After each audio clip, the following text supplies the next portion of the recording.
গ্রামে বাস করে হাঁস মুরগি পালন করতে কার না ভালো লাগে। সবাই চায় হাঁস মুরগি পালন করতে। হাঁস মুরগি পালন করলে একদিকে যেমন কর্মসংস্থানের সুযোগ সৃষ্টি হয়, তেমনি প্রাণীজ আমিষ উৎপাদন বৃদ্ধির মাধ্যমে পুষ্টিহীনতা দূর করা যায়। বর্তমান সময়ে দারিদ্র হাঁস মুরগি কর্মসংস্থানের দৃষ্টিতে হাঁস মুরগি পালন মুখ্য ভূমিকা পালন করছে। হাঁস মুরগি পালন করে অনেকেই প্রতিষ্ঠিত হয়েছে বা হচ্ছেন। এ নজির অনেক।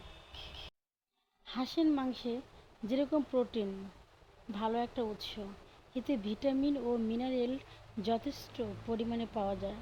হাঁসের মাংসে ফ্যাট ও কোলেস্টেরল পরিমাণ অনেক বেশি থাকে। প্রোটিন ছাড়া আমাদের শরীরে ক্যালোরির যথেষ্ট পরিমাণ প্রয়োজন আছে।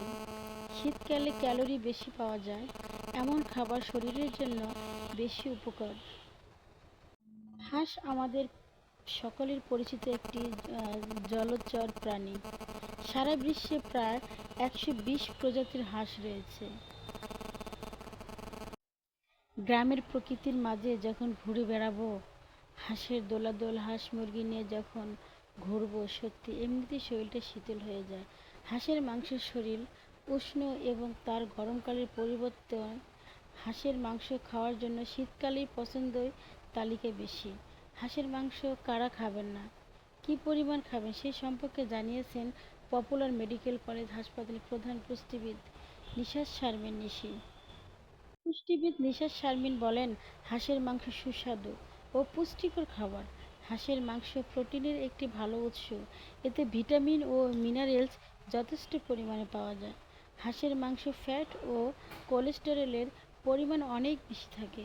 প্রোটিন ছাড়া আমাদের শরীরে ক্যালোরির যথেষ্ট পরিমাণ প্রয়োজন আছে। শীতকালে ক্যালোরি বেশি পাওয়া যায় এমন খাবার শরীরের জন্য অনেক বেশি উপকারী। প্রতি 100 গ্রাম হাঁসের মাংস থেকে প্রায় 300 ক্যালোরি পাওয়া যায়। শীত আসার আগে হাঁস খোঁজ করা অনেক প্রয়োজন। পুষ্টিবিদ নিশা শারমি বলেন, যেমন হাঁসের মাংসের কোলেস্টেরল এর ফ্যাটের পরিমাণ অনেক বেশি, তাই এটি শরীর উষ্ণ করে। অনেক সময় শীতকালে শরীর উষ্ণ